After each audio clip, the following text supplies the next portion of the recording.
This conference will now be recorded. Okay, it's time to get started, and we are doing a special today in the Tough Topics series. We're going to be talking about capitalism versus socialism, and we're introducing this topic. I'm going to have a lot more to say about this capitalism versus socialism topic in future sessions. I'll have other sessions in which I discuss this, but for today's purposes, we're going to be focusing on it from the vantage point of two books by Thomas DiLorenzo, The Problem with Socialism and How Capitalism Saved America. And these are two really good books that sort of give you a good overview of the topic of capitalism versus socialism. Now, what he doesn't do in the two books is Thomas DiLorenzo is not looking at it from the standpoint of biblical principles and which system best aligns with biblical principles. He's looking at it purely from this vantage point of, an economic slash governmental type system and evaluating it on its merits based upon their past performance and historical fact, which is very good because that's important to our discussion. But the real question that we have as Christians is what is uh, the economic slash governmental system most consistent with biblical principles, and what are those biblical principles? So we're going to be looking at this topic from that angle primarily today, although we will refer to and make references to the two books on occasion, especially as Caleb answers some of the questions that we're going to work through today. So this particular session will be in the form of an interview and a dialogue between Caleb and I, and then I'm going to open it up to Q&A at the end for about 15 minutes to see if anyone has any questions, and we'll address any questions that are maybe lingering in your mind. And if we can't get all of those questions addressed today, then we'll table them and park them for future sessions where I'm going to be dealing with this topic and probably to a greater degree and greater depth. Okay, I want to start with, and I'm going to open up with a reading from a Psalm chapter 10. And in Psalm 10, here's what the psalmist writes. He says, "Why, O Lord, do you stand far away? Why do you hide yourself in times of trouble? In arrogance, the wicked hotly pursue the poor." Now, those of a particular philosophical bent that believe that having wealth is wrong read into this passage the understanding that, oh, this arrogance must be those capitalists who have accumulated wealth and they're out here exploiting the poor. That is how a socialist, that is how a one who is anti-capitalist would interpret this passage. But that is not the context of the passage. The context of the passage is Israel, and within Israel there were those who had wealth, and those were the ones in power, positions of power in a theocracy. And it was those in a position of power using their political power to extract from the poor exorbitant amounts. Okay, so here it says, "In arrogance, the wicked hotly pursue the poor. Let them be caught in the schemes that they have devised. For the wicked boasts of the desires of his soul, and the one greedy for gain curses and renounces the Lord. In the pride of his face, the wicked does not seek him. All his thoughts are, there is no God." At the crux of Marxism, and part of the crux of Marxism, Karl Marx was an atheist. There is no God. His way, in other words, this is an anthropocentric view of life and of human history that's being reflected here in the writing of this psalm. His ways prosper at all times. Your judgments are on high. His ways, that is God's ways, prosper at all times. Your judgments are on high out of his sight. As for all his foes, he puffs at them. Oh, I'm sorry. So in terms of the wicked, it appears that his ways prospers at all times. And then God, from God's vantage point, your judgments are on high out of the wicked's sight. As for all his foes, he puffs at them. He arrogantly puffs at them. He, the wicked, says in his heart, I shall not be moved. Throughout all generations I shall not meet adversity. His mouth is filled with cursing and deceit and oppression, and under his tongue are mischief and iniquity. He sets an ambush in the villages. In hiding places, he murders the innocent. His eyes stealthily watch for the helpless. He lurks in ambush like a lion in its thicket. He lurks that he may seize the poor. He seizes the poor when he draws them into his net. The helpless are crushed, sink down, and fall by his might. He says in his heart, God has forgotten. He has hidden his face, he will never see it. And then the psalmist cries out, Arise, O Lord God, lift up your hand, forget not the afflicted. Now, keep that psalm in mind, and there's many, many other passages, because when we look at the results of socialism versus the results of capitalism, and I'm not talking about crony capitalism here, I'm talking about free market capitalism. When we look at the results in terms of what's happened in nations that have embraced one or the other of the two philosophies primarily, what we see is that in human history, capitalism has resulted in the greatest amount of wealth accumulation and the greatest amount of prosperity, and socialism actually ends up leveraging and using the poor in their argument to advance it to a position of prominence, and then it's the poor who suffer, just like this psalm addresses. So with that, let me open this up, and let me open it up with a word of prayer real briefly, and then I'm going to turn it over to Caleb to give some opening remarks about sort of a 2-minute summary of each book from his perspective. That's not going to do justice to these two books, but it will at least give you an idea of what the two books are about from Caleb, who's read the two books. So, Heavenly Father, I just pray that you would oversee this time together. This is a topic, the Bible, we know, addresses everything from marriage to parent-child relationships to all types of relationships in life. And it even addresses civil government. It addresses philosophies of government. It addresses the way in which we're to treat others and how we're to love our neighbors, as Jesus spoke. And if it addresses all of those things, it's amazing that the topic of socialism versus capitalism is not addressed in churches and from the pulpit, because that, in fact, relates to the very topics that the Bible addresses. So I pray that this time would be a time in which we would all be edified more thoroughly about these two topics, and we would be able to see more clearly from a biblical perspective and the biblical principles which of the two systems actually most aligns, most comports with those biblical principles. So I pray this in Christ's name. Amen. Okay, Caleb, I want to turn it over to you, and if you will, just give about a 2-minute summary of each book, okay? Okay, sure. Well, both books made a strong argument for the significant advantages of capitalism over socialism. They both provided multiple examples for how a capitalistic system has resulted in economic prosperity and freedom for people at all income levels, and how socialism has constantly resulted in economic collapse. Both books refuted the negative myths about capitalism and the positive myths about socialism.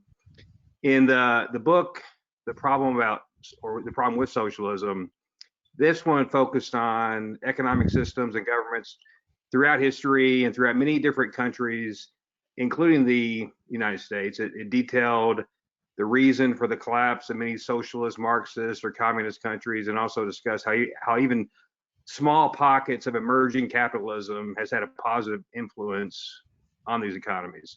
And when I was reading the book, I kept trying to tie this back to biblical principles or stories. And there's a passage in Acts that some socialists attempt to use as an argument that the Bible supports socialism. If you read in Acts 2, Luke writes, "And all who believed were together and had all things in common. And they were selling their possessions and belongings and distributing the proceeds to all as any had need." And then in Acts 4, Luke writes, "There was not a needy person among them, for as many as were owners of lands or houses sold them and brought the proceeds of what was sold." But this is actually a pretty weak argument for socialism. You have to understand the context here. So, this was after Jesus' death and resurrection, and at this time there was a whole lot of people that traveled to Jerusalem, and they did so to learn about Jesus' teaching from his disciples. There was a great need at that time to provide for these visitors. So various people sold their land or possessions, to help provide for all these visitors to stay for a while. But this was a singular and temporary event. And also, if all these people had not acquired this wealth through capitalistic means, they would have had nothing to sell to care for all these people. If you look in Ephesians 4, Paul writes, anyone who's been stealing must steal no longer, but must work, doing something useful with their own hands, that they may have something to share with those in need. The book, How Capitalism Saved America, mostly focused on the economic history of the United States, the intentions of our founding fathers, and how varying degrees of government intervention has either created or stifled economic growth, individual liberties, and personal freedoms. And as I was thinking about this, there's many passages in Proverbs that support this, economic gain from hard work. I'll just read a couple here. If you look in Proverbs 10, it says, a slack hand causes poverty, but the hand of the diligent makes rich. And then in Proverbs 13, it says, the soul of the sluggard craves and gets nothing. So both very good books.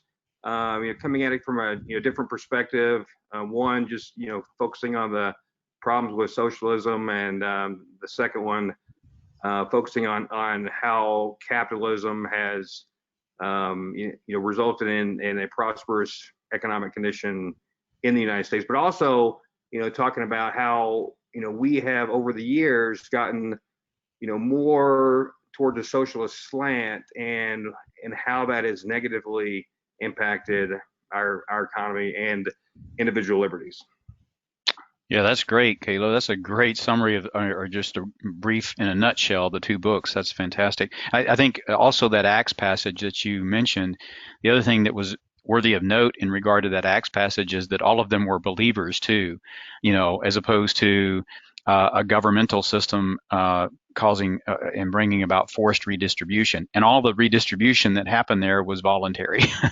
So that's another argument against those who try to use that passage, to support there's a socialist philosophy of government and economics.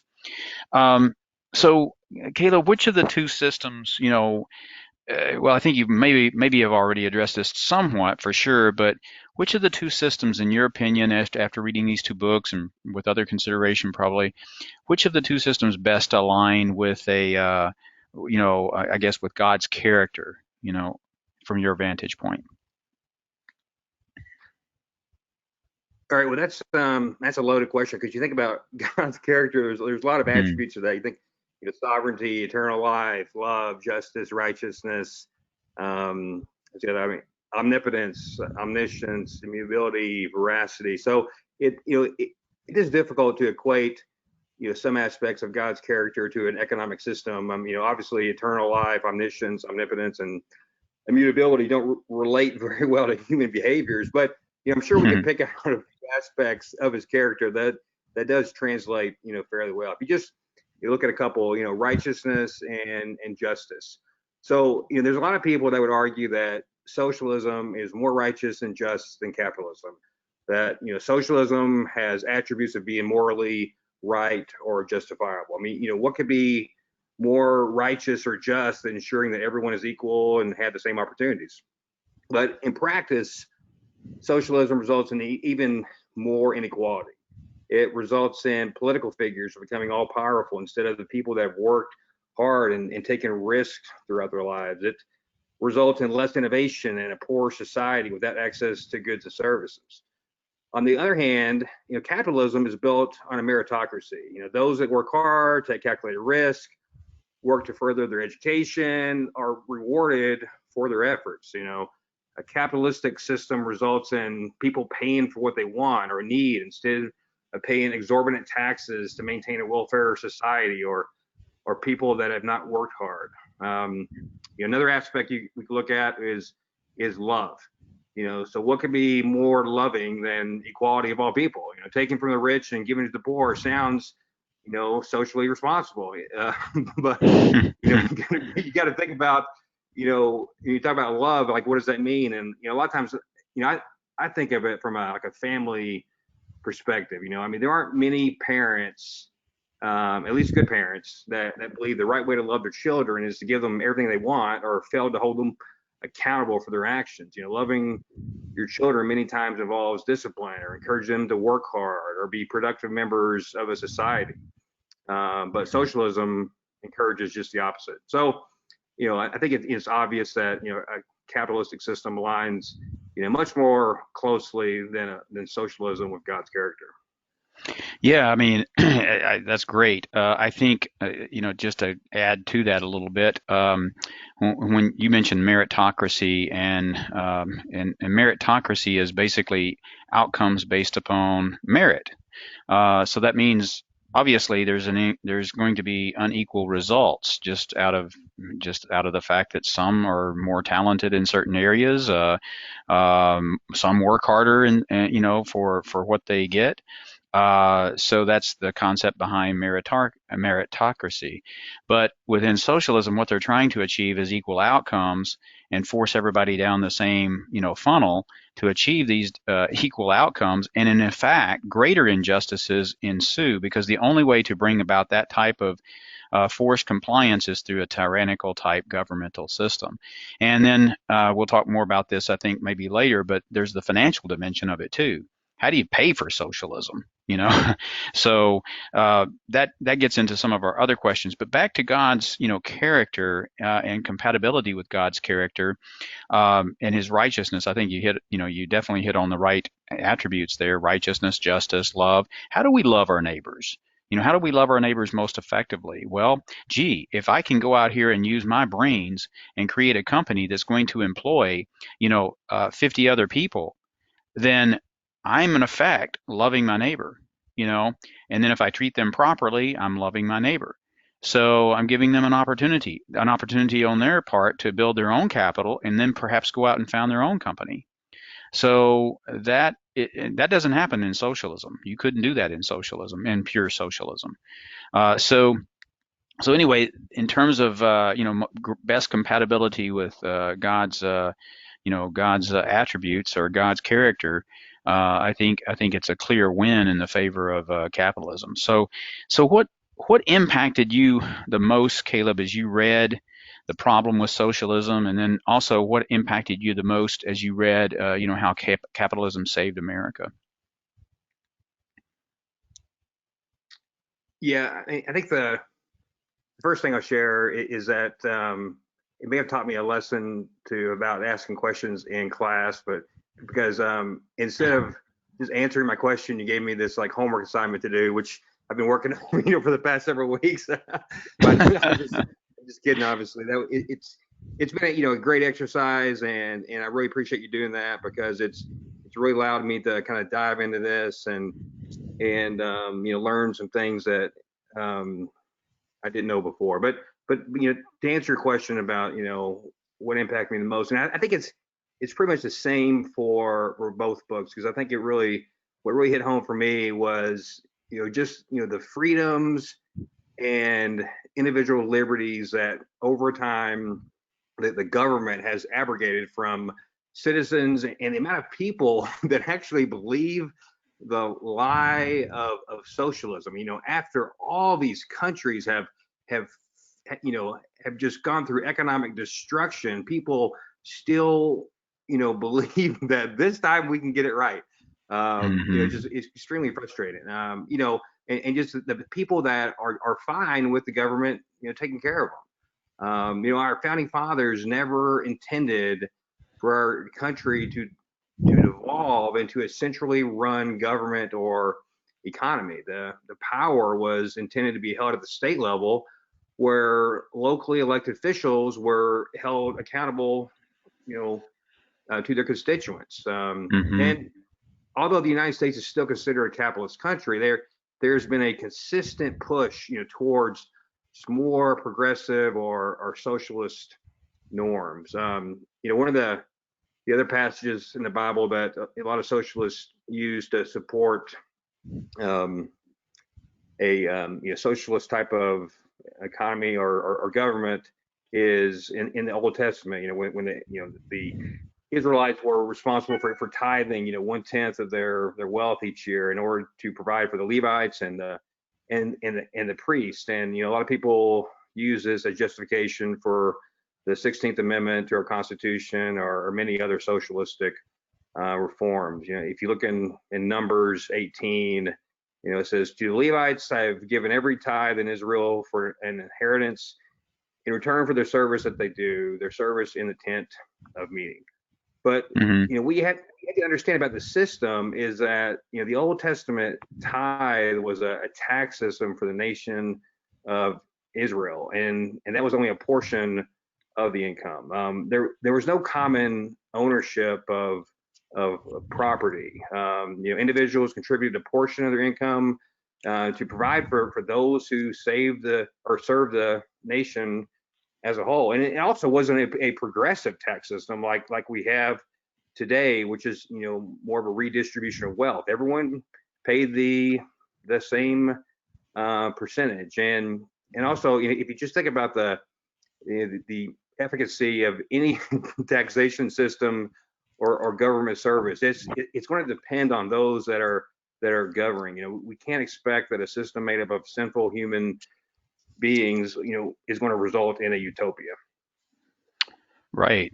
Yeah. So you mentioned, the Mosaic Law, and there's a passage in Exodus. There's probably several passages in Exodus that illustrate, how under the Mosaic Law, the Israelites were governed from a standpoint of financially needing to make financial contributions to the nation, and that was really a tax. And there was a census tax that was also part of the Mosaic Law. And we talk about progressive taxation. Well, progressive, the very word progressive, that's problematic, and that's loaded with meaning that goes all the way back to the progressive movement, that in this country's history, which was a movement really moving us away from the Constitution, viewing the Constitution as more of a living document. But the census tax in Israel, listen to what Exodus chapter 30 has to say about the census tax. The Lord said to Moses, "When you take a census of the people of Israel, then each shall give a ransom for his life to the Lord when you number them, that there be no plague among them when you number them. Each one who is numbered in the census shall give this, half a shekel according to the shekel of the sanctuary, half a shekel as an offering to the Lord. Everyone who is numbered in the census from 20 years old and upward shall give the Lord's offering." And this is the catch verse, chapter 30, verse 15. "The rich shall not give more, and the poor shall not give less than the half shekel." We're talking about flat taxation structure here. That's totally different than what we have today with our progressive income tax, which is really a way of legalizing plunder, especially when it's supporting things that are not really compatible with the Constitution and the bureaucratic administrative state, the administrative agencies that are not, compatible with the Constitution at a federal level. But the reason I brought that up is just simply because you had mentioned the law and the Mosaic Law and the system of tithing that was taxation. Everybody was, essentially required to give a certain percentage of their income and their wealth. And it was the same percentage for everyone, no matter whether you were wealthy or whether you were poor. So that's a good example for us to follow today. Of course, we're way far away from that. Let's move on here in the questions, Caleb. The difference between crony capitalism and socialism. I mean, often what we hear in terms of the discussions around capitalism versus socialism are discussions looking at the difference between the two from the vantage point of where we are today in this country, which you alluded to. And where we are today in this country in regard to capitalism is we're far down the road of our capitalist history as a country. And people refer to us as a capitalist economy and environment. But in reality, we're a quasi-capitalist country. We are not pure free market. We don't have a pure free market economy. It is highly regulated. It is highly interventionist in terms of the federal government's involvement, and it looks something more. It looks very akin to something called crony capitalism. And when you start thinking about crony capitalism versus socialism, the distinctions begin to blur in the minds of especially younger people. They begin to think of our country from the standpoint of, okay, what can the government do for me? Instead of, okay, I just want to be free to go out and accumulate my wealth and then do with my wealth as I so am led by my conscience. So talk to us a minute, Caleb, about the difference between crony capitalism and socialism. Yeah, I think you're right, Steve. And and neither crony capitalism or socialism results in a free market economy. Socialism, if you look at like the strict definition, what this really is the population collectively owns the means of production and distributes the end result proportionally. But in practice, control is normally delegated to the state. There's no private ownership of business, land, or property. The government owns all property, and then they provide that for whatever the citizens need. If you look at crony capitalism, the property is still owned privately, but lobbyists and regulations and subsidies and in general just government intervention results in practices that disrupt the free market economy. And what happens is ultimately results in less competition, higher prices for consumers, higher taxes, and an erosion of our individual liberties. There's a lot of examples throughout our nation's history for how government intervention has resulted in dysfunction. If you look at back in the 1800s when all the railroads were built, and you contrast the Central Pacific and Union Pacific railroads with the Great Northern Railway. Well, the Great Northern Railway was constructed completely without federal subsidies, which resulted in a much less expensive project, and the profits we passed onto consumers by lowering train fares. But when you have government paying subsidies for every mile of track built, which was the case for the Central Pacific and Union Pacific, I mean, is it any surprise that the most direct route was not built, or that the quality of construction was much poorer than a railway built by private enterprise? Both socialism and crony capitalism, result in corruption.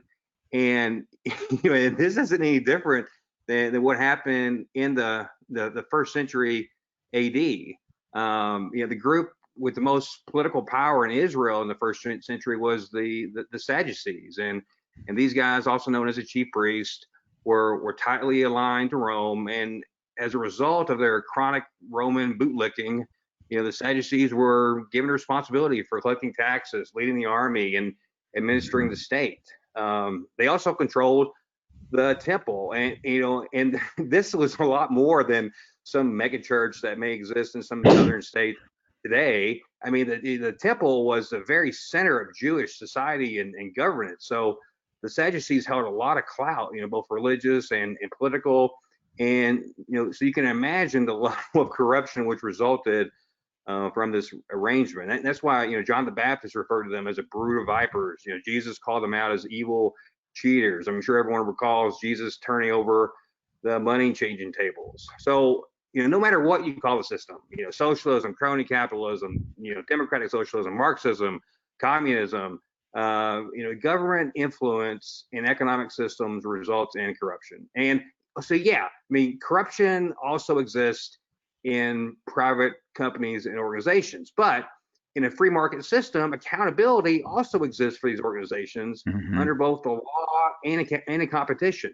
If you remember, several years ago when British Petroleum, Deepwater Horizon experienced the the oil spill. I mean, they immediately established a multi-billion-dollar fund to pay for what they knew was going to be ensuing litigation. But when Pemex, the Mexican state-run oil company, has large spills, and they have a lot of them, right? They claim sovereign immunity, right? And the scope of the spills are never fully known in the public arena. Yeah, which is an excellent point, because that hits to the heart of one of the arguments that we hear coming from the left these days about who's the most environmentally conscious. Well, actually, if you look at the history, capitalists are the most environmentally conscious, as opposed to socialists. So there, and I think if like within the book Problem with Socialism, DiLorenzo actually addresses that topic quite a bit. So I thought that was fascinating. And so crony capitalism, socialism, those two, it basically, when you're looking at crony capitalism, that's a great summary, by the way, Caleb. Crony capitalism is really a drift towards socialism. It's really what it is. It's a gradual, progressive view of the economy and of government's role relative to the economy, so that you have greater intervention in the economy by the government subsidizing certain businesses. I think of the car industry, the automobile industry, how that got subsidized. And there's been many other instances of subsidization of certain industries by the federal government going all the way back throughout our history. But that subsidization, that injection of the government, is basically injecting into a sphere where there's natural self-restraint. There was natural restraint against exploitation of others. There's natural restraint against exploitation of other people that's inherent in the capitalist model by virtue of the fact that if I'm a true capitalist and I have a business, I am a servant to my customers. And if I have the injection of government in here where I'm getting subsidized, for my existence, that dilutes my interest in satisfying my customers to that extent. So I'm going to be very, very interested in satisfying my customers, because why? Because somebody else can come in with a superior product or a superior services offering and outcompete me for my customer's business. So when you look at it from that perspective, capitalism actually has a very service-oriented nature to it, as opposed to the way it's typically depicted by those who are, those who are anti-capitalist in their orientation. Typically, the anti-capitalists will look at capitalists and they'll talk about all the exploitation that occurs, by those who have all the wealth and have all the money. Well, that doesn't hold up in an argument in a true free market capitalist model. It will hold up in a crony capitalist model, because that's true. That does happen. So in a crony capitalist situation, because you have the melding of politics and economics, which you gave a good example of the first century Judaism, where that exact thing occurred. It was basically the mafia. So good. That's great. Next question here is, what do you think people have a negative opinion of capitalism, and how do you respond to the charge that capitalism is built upon greed? That's a common, charge that those who are proponents of capitalism face, is that, oh well, it's built upon greed, and then they'll throw out other arguments against capitalism. How do you deal with those who have a negative opinion of capitalism and those who argue that it's built upon greed? Did the two books help us in that regard, Caleb? Yeah, I think so. And I think we all have to remember that the human race consists of fallen people, and greed is going to exist in any economic system that's in place. And what I really think is happening here is, under most circumstances, people's negative perception of capitalism, may just boil down to sinful enviness, or jealousy. Some people are merely jealous of others that make considerably more money than them, and a lot of these jealous people, may be just simply lazy. And what I think happens is, politicians capitalize on this envy by promising free stuff. If you look at the taxation system in our country, the bottom 50% of U.S. citizens pay only about 2.5% of the federal income tax burden. And Democratic Socialists know that if they could get the bottom 51% paying no income tax, and we're not too far away from this, that they can pretty much lock up the election, supporting their greed for power. I think a lot of people fail to realize that most of these well-paid individuals achieve their high salaries through hard work and risking their own capital, not by relying on a living wage or welfare from the government. They also fail to realize that the innovations created by these people who were motivated by capitalism have resulted in substantially lower costs for goods and services, and it's also improved the quality of life for ordinary people. Today, even the lower middle class citizens of our country have a much more comfortable lifestyle than the aristocracy enjoyed 100 years ago. And this level of innovation can only be achieved through a competitive free market.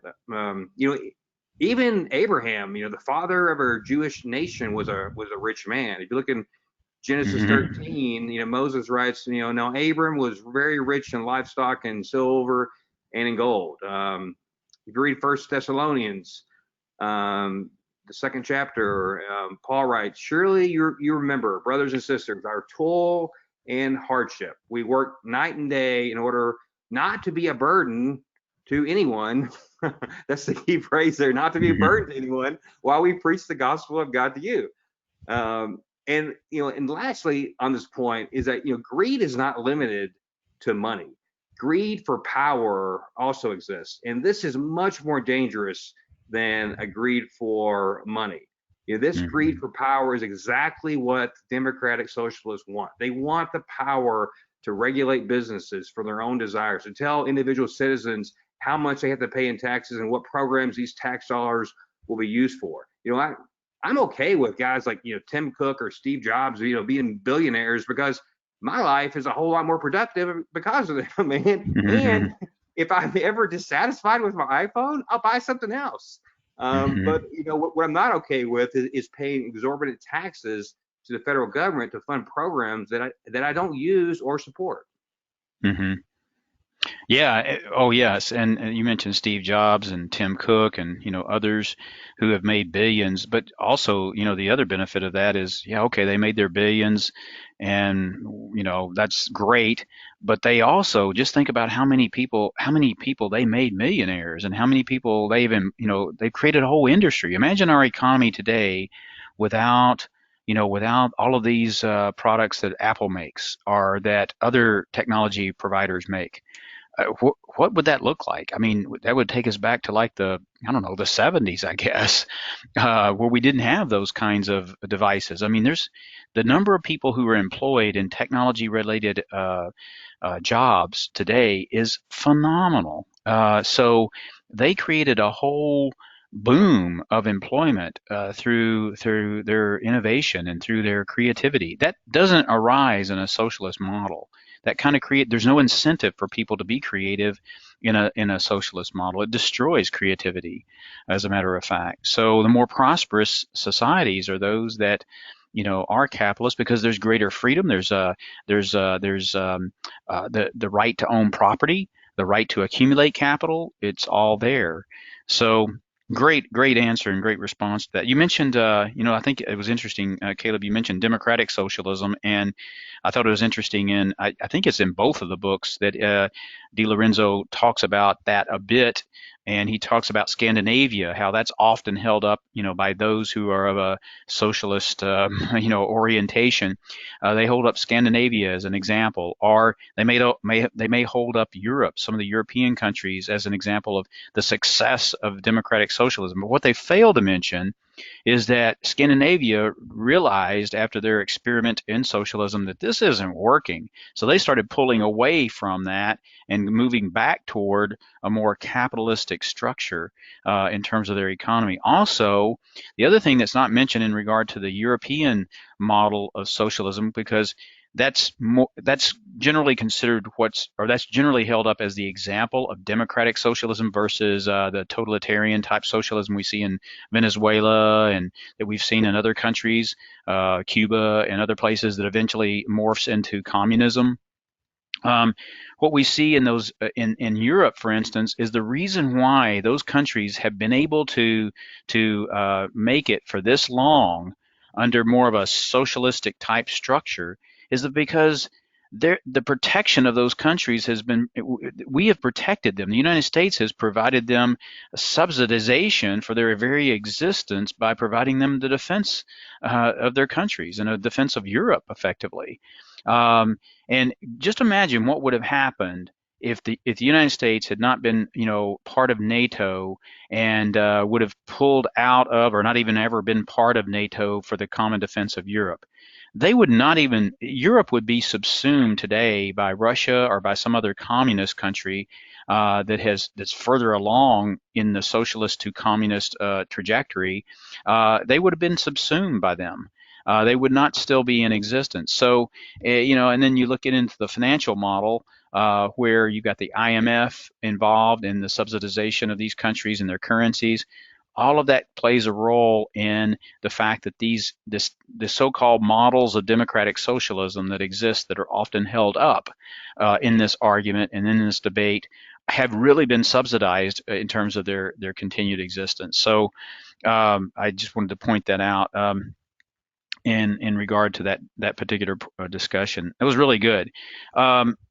Which, I think we've already hit on this next question quite a bit, Caleb. Which of the two systems best supports individual liberty and responsibility? But you may have some other things to say about that based upon, your read of the two books. Yeah, it's obviously capitalism. I think it's the clearest. That's the short answer. Yeah. But, if I choose to donate money to Planned Parenthood, that may not be in line with biblical principles, but that's my choice. However, my tax dollars should not support this organization or thousands of other special interests or welfare programs.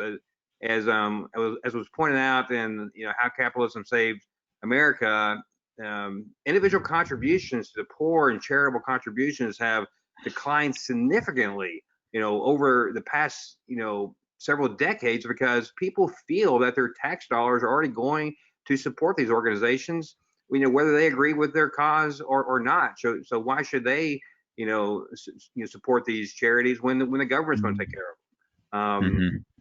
If you look in 2 Corinthians 9, Paul writes, that each one must give as he has decided in his heart, not reluctantly or under compulsion, for God loves a cheerful giver.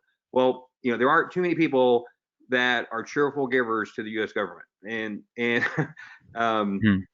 the Democratic Socialists they want free college, free healthcare, but nothing is free. And what if I don't want to go to college, or what if I'm a healthy individual? Why should I have to pay for those that desire to go to advanced education, or someone that is not healthy due to their own lifestyle choices? We've already created a welfare state in which there's little incentive to work, but the Democratic Socialists want to completely eliminate any motivation to work by creating a living wage. By paying more taxpayer money to single mothers, we continue this cycle of destruction. Girls of single mothers are much more likely to have children out of wedlock. Boys of single parents are much more likely to be involved in violent crime. So anyway, that's a long way of answering your question, but I think it's obvious that capitalism definitely supports individual liberties much more than socialism. Yeah, and responsibility that goes along with it too, right? I think the whole idea behind democratic socialism and some of the promises that are made to lure people into it is what's really going on here is they're in quote unquote democratic socialism, which after you vote it in, how do you get rid of it? But the whole idea there is you're really buying votes is really what's happening, and it's all about power, like you said. It's all about acquiring power, and the hypocrisy that begins to emerge, as we've seen recently, in the news regarding the Speaker of the House. Just one example of many, many, many examples of the inherent hypocrisy between those who are promoting socialism and want the power and the way they behave and the way they conduct their lives versus that academic mass that's out there. From their perspective, they don't care about the individual.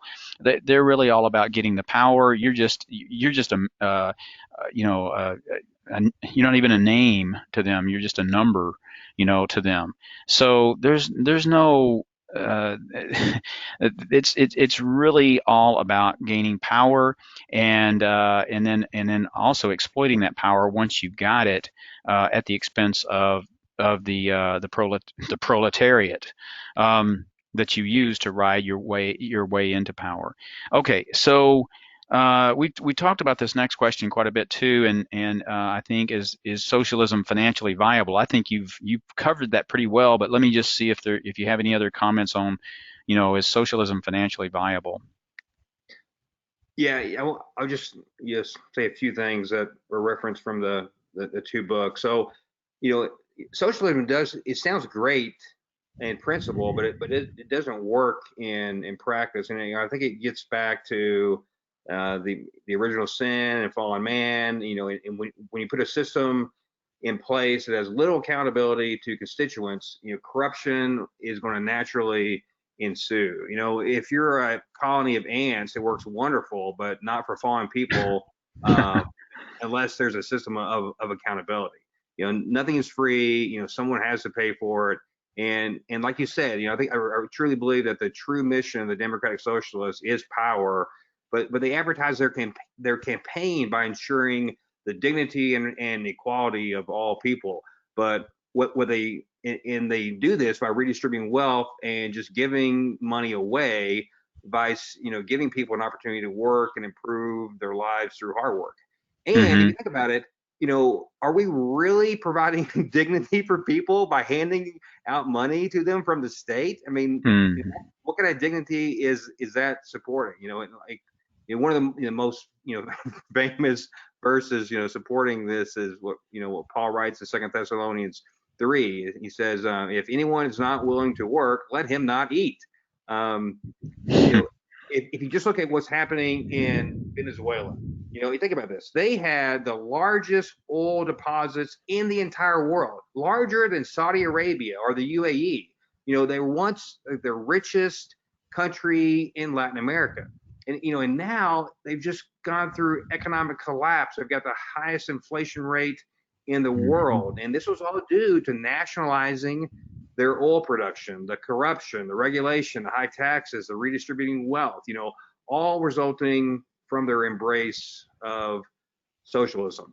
If you look back in the Psalms, David writes, do you rulers indeed speak justly? Do you judge people with equity? No, in your hearts you devise injustice, in your hands mete out violence on the earth. And that sounds a lot like what's happening in Venezuela, Cuba, the USSR, former USSR, and many other socialist countries. There's, over 40 countries that have attempted it and failed, but there's a lot of people that still think that this time we're going to get it right. Yeah, so true.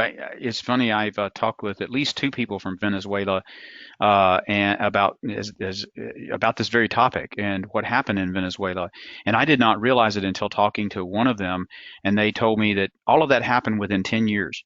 They had a constitution that was very similar to the United States Constitution, but how it all came about and how it started was gradually. What happened was they concentrated. They basically they took the power away from the legislature, by consolidating power at the executive, and then you basically ended up with a dictatorship.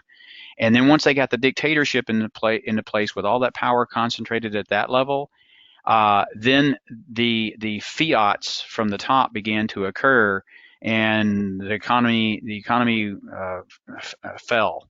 and the whole beautiful structure that they had in place with people being prosperous completely collapsed within a decade. It all happened within a decade. So if we think that we're immune from that possibly happening in this country, we're fooling ourselves. It's happening. And we're definitely on that path. In fact, if this next election goes the wrong way, we will have made the first step. Well, actually, we've already started making steps in that direction, but we will have made the first major leap in the direction of the consolidation of power at the executive level, so that the legislature doesn't mean anything. And that's what the left has tried to do, quite frankly, over the past a number of years anyway, is negate the power of the legislature and consolidate it into the executive level. So if the election goes the wrong way this fall, that's exactly what will happen. Okay, let's see. I think we've touched upon, and already talked a lot about, doesn't the success of European countries validate the democratic socialist model?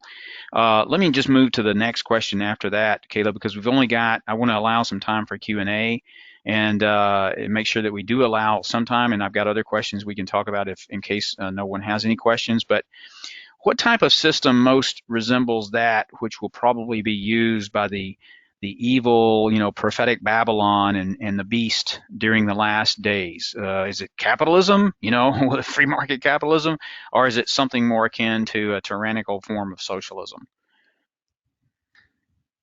Yeah. So I think that just as many leaders, and when I say leaders, I'm talking about people that are in positional power. They may not be true leaders, but anyway, but these leaders have used the lie of socialism to promote its advantages. The beast will use a lie to resonate with a lot of people around the world. During the last days, the Antichrist is going to centralize power, and this sounds very socialistic by capitalistic to me. And obviously, this system is completely at odds with the intentions of our founding fathers from our country, or biblical principles, as we've talked about for nearly the past hour now. If you look back through biblical history at the Tower of Babel, God created the concept of nations. God also established Israel as the model nation, for the entire world.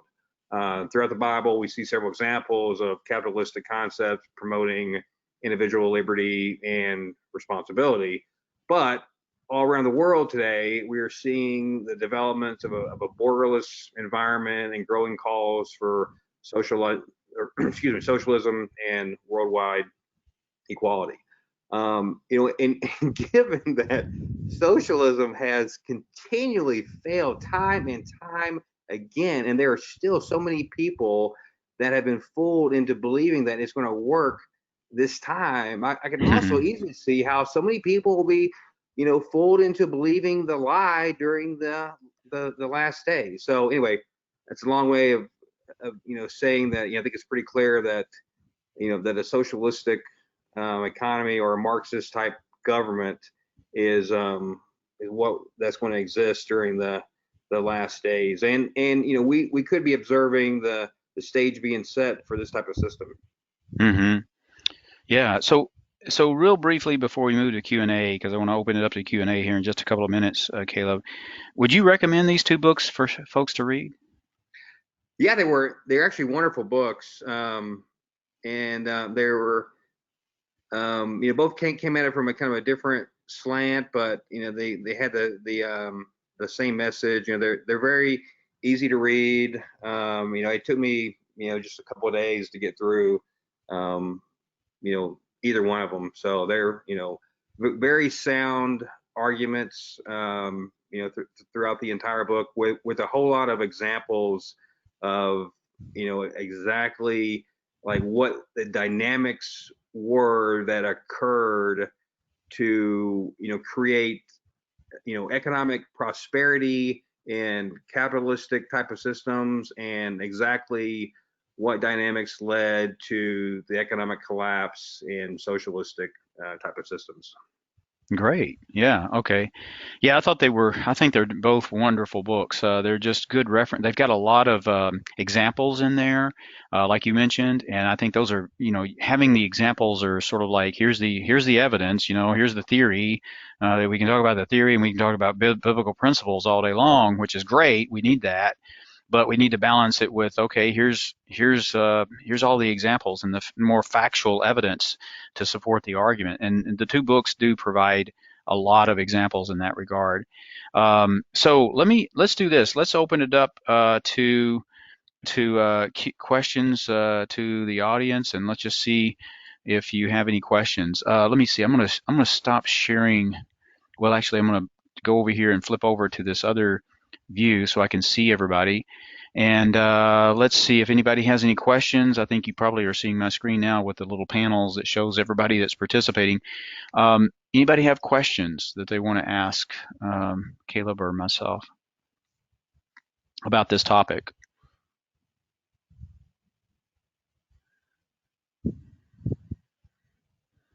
Okay, just feel free to unmute and jump in. Yes, Kathy.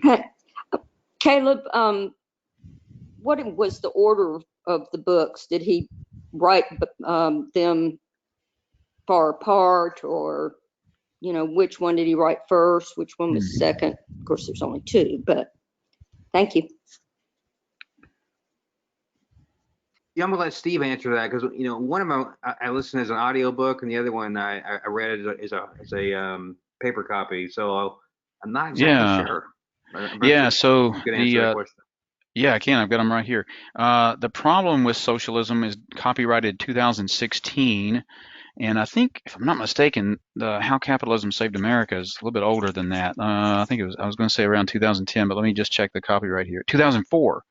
So yeah, 2004 versus 2016. So there's quite a big gap there between the two, but there is a little bit of overlap between the two. I mean, he calls out a couple of the same examples here and there in both of the books as he's developing his argument and supporting his argument, but they're wonderful reads regardless. He's a great writer. He's written a lot of other books, by the way, that you might find interesting and profitable as well. But these two are the focus of our discussion today anyway.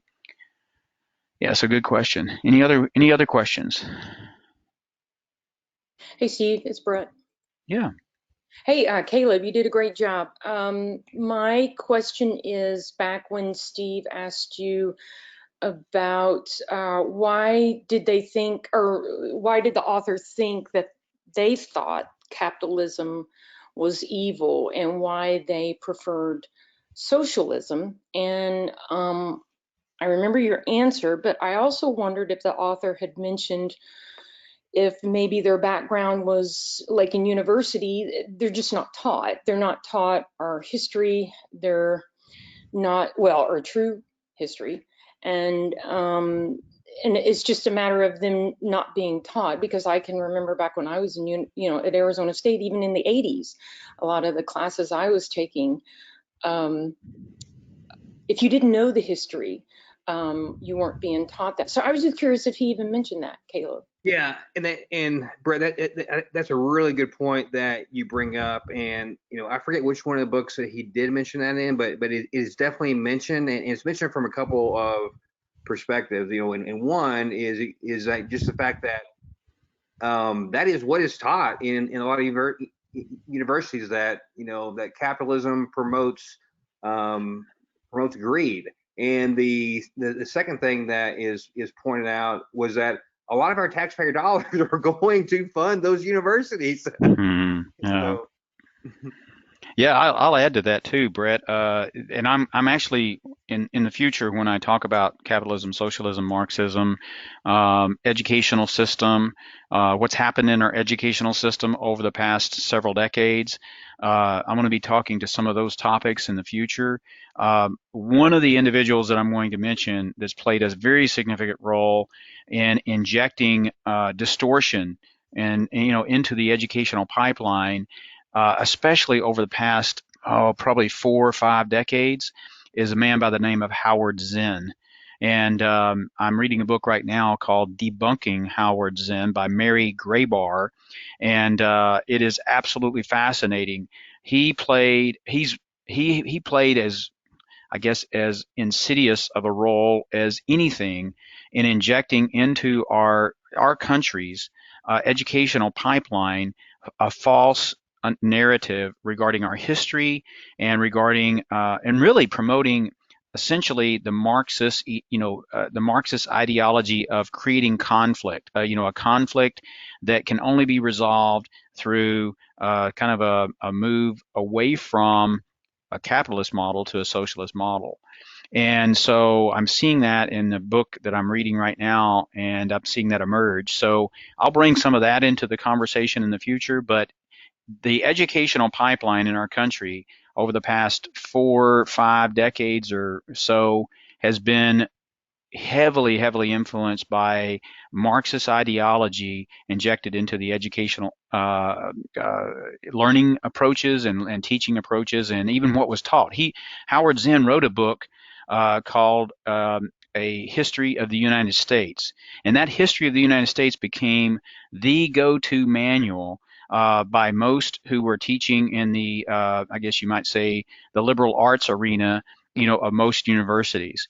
And even today, when you hear somebody talk about, what's happened in the history of the United States, many times they will be referencing or they will be quoting from someone who's been heavily influenced by Howard Zinn and his History of the United States.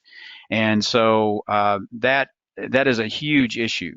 And so I might be talking about that in the future more as I learn more in reading this book, and I'll have to do some other research outside of the book to bring all of that to the table. But great question. Anybody else? Hey, I had one more. I'm sorry. That's okay. Hey, so Caleb, at the very beginning, when Steve wanted you to kind of summarize everything, I think I remembered you had mentioned that the author had, I don't know if he quoted or just commented that some of the people that believed in socialism or spouted it was quoting the Bible. Of course, they were taking it out of context, that they said even some of the Bible had supported socialism. And I was wondering if he had quoted any particulars, like was it, just a public opinion, or was he quoting was he introducing other people's worldview? I was just kind of curious as to kind of the backstory on that, or if that was just an overall comment that he made that he heard people saying. Yeah. So just to be clear, nothing in either one of the books, was, came from a biblical perspective.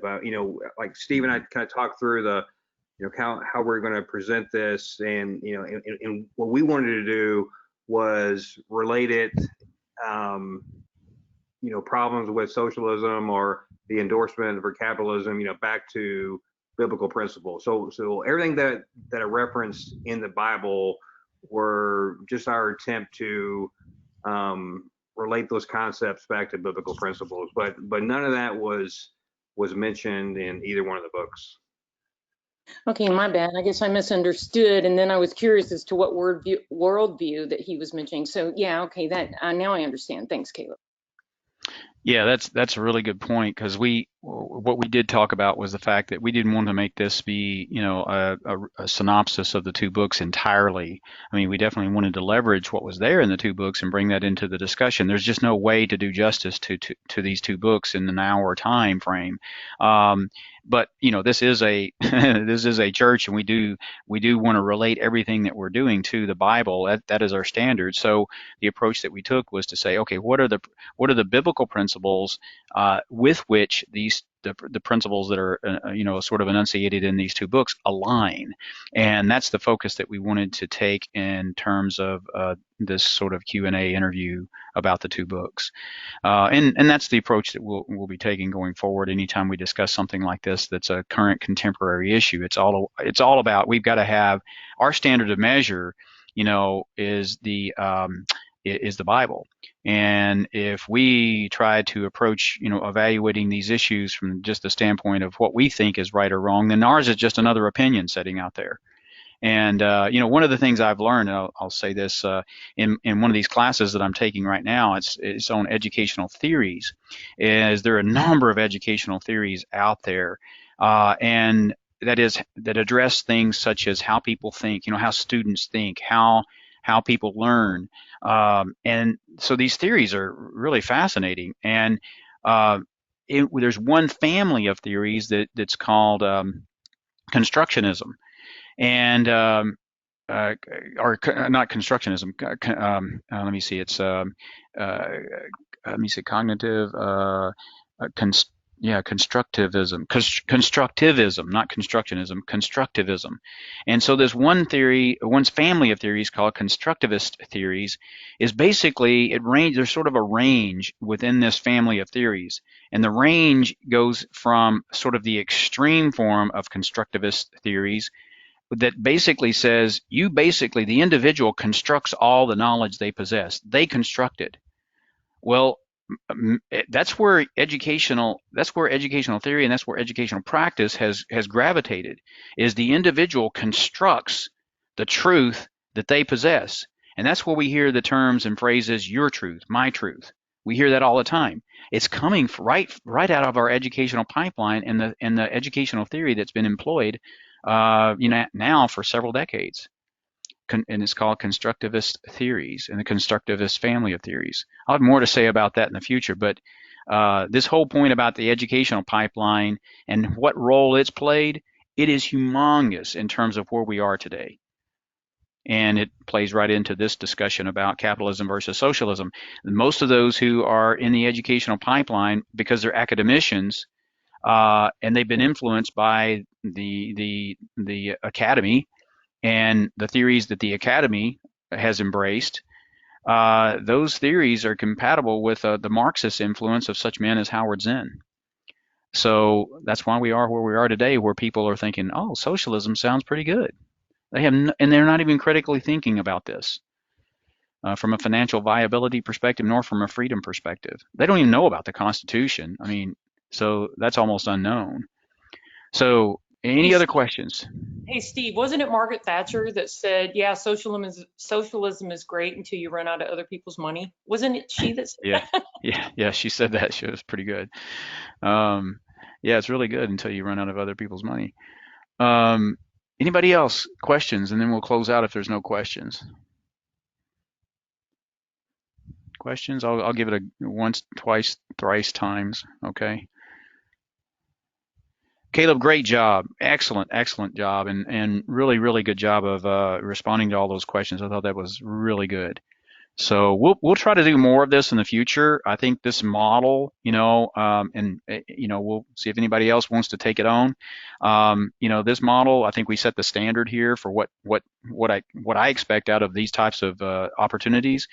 Caleb did a great job of answering these questions and really responding to them extremely well. So really appreciate that and appreciate his effort. I know there was no small effort pulling together, doing the reading of the books and then thinking through the questions and thinking of ways to respond to them. That's not a trivial effort. So really appreciate that. Finally, one opportunity for questions, and then we'll close it out. Okay. Okay, well, Heavenly Father, thank you so much for this time. I pray that it's achieved its objective, and we've at least put our toe in the water of this area of biblical truth as it applies to our current contemporary circumstances. And I just pray that this has been beneficial to everyone, and we'll leave this in your hands and pray all of this in Christ's name. Amen. Well, thanks, everybody. See you Wednesday, okay? Bye-bye.